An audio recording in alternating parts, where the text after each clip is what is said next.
Halo pemirsa, kita cerita lagi tentang kandungan bahan aktif skincare yang sering dianggap bermasalah tapi sebetulnya bagus banget gitu ya. Jadi kandungan ini namanya adalah sea butter. Sea butter itu adalah bahan emollient unggulan yang punya berbagai karakteristik. Dia punya sifat membentuk sheet layer, jadi dia mencegah TEWL. Dia juga punya sifat mengurangi inflamasi karena kandungan asam lemaknya. Dia punya beberapa asam lemak khusus, dan kemudian dia memperbaiki kelembapan dalam waktu yang cukup singkat.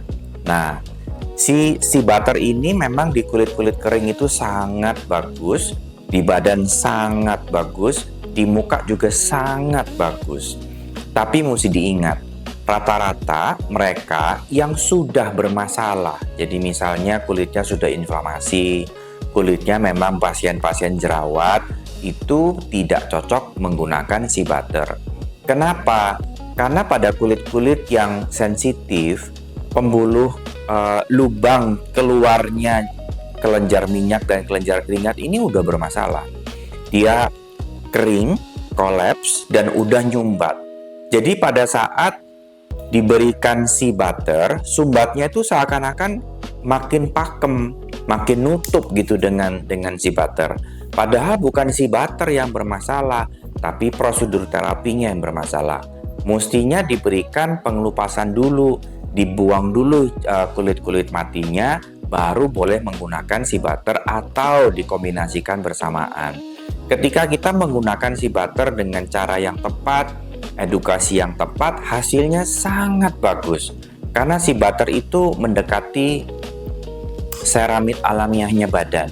Dibandingkan semua emollient sintetik, sea butter ini merupakan emollient organik yang paling bagus untuk kesehatan kulit kita. Dia sudah punya kandungan vitamin E. Vitamin E itu meningkatkan UV resistance. Dia punya kandungan asam lemak yang mengurangi inflamasi. Jadi dia akan bikin kulit-kulit yang merah, kulit-kulit yang meradang itu reda ya. Jadi dia akan membantu menjaga kulit yang bagus. Sehingga teman-teman kalau baca kandungan dan ada tulisan sea butter, jangan buru-buru ditolak, tapi pelajarin kulitmu dulu.